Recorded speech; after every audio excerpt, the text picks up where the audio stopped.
সবাইকে good afternoon. তো দেখো, দুটো লস হওয়ার পর দুটো লস হওয়ার পর আমরা কী করে লসটাকে রিকভার করতে পারি অ্যাজ এ বিগিনার।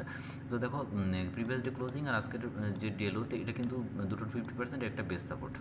তো দেখো, মার্কেটে প্রথম থেকে প্রধানত আমি জানতাম যে মার্কেটে 50% থেকে রিভার্স করবে। তো দেখো, এখানে আসার পরে কিন্তু আমি দুটো এন্ট্রি এখানেই নিয়ে এসেছি।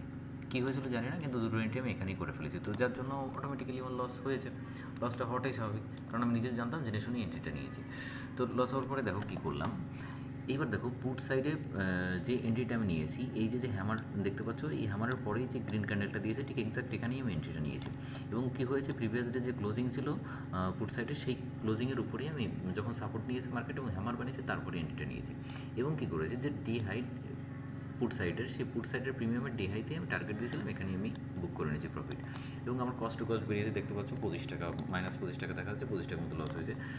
তো পুরোটাই কভার হয়ে গেছে। তো এইখানে যেটা হয়েছে আমাদের যেটা হয় যে আমরা কিন্তু এই প্রফিটটাকে বুক করি না, আমরা কী করি, আরও বসে থাকি যে আরও অনেক প্রফিট হবে। তো দেখো, যেদিন আমাদের বড় লস হয়ে যাবে সেদিন অবশ্যই আমাদের কী করতে হবে, যদি কস্ট টু কস্ট বেরিয়ে যায় তাহলে অবশ্যই আমাদের সেখানে প্রফিট বুক করে নিয়ে আমাদের ট্রেডিং বন্ধ করে দিতে হবে। কিল সুইচ মেরে লাভ নেই, কারণ কিল সুইচ ওই শুধু নামের নামে। কিল সুইচে কিন্তু কেউ কখনো লসটাকে এড়াতে পারে না। তো আমাদের সাইকোলজিটাকে বিল্ড করতে হবে যে আমরা অটোমেটিক্যালি এটা করব। ওকে, তাহলে যেটা শেখার এখান থেকে, যে আমরা যখন দুটো পরপর লস হয়ে যাবে, যদি 3 নম্বর ট্রেড আমরা করি, তো সেক্ষেত্রে দেখা যাচ্ছে যে যদি কস্ট টু কস্ট বেড়ে যায়, আমরা অবশ্যই সেটা বন্ধ করে দেবো, সেখানে নেক্সট ট্রেড করবো না। ওকে, এটা আমাদের মাথায় রাখতে হবে। কিল সুইচ মেরে কোনো লাভ নেই, কারণ এটা কিল সুইচে কখনো আমাদের প্রফিট লস কিছুই সেভ করতে পারে না। ওকে, তো এটা আমাদের মেন্টালি ডেভেলপ করতে হবে। তো সবাই মনে রাখো।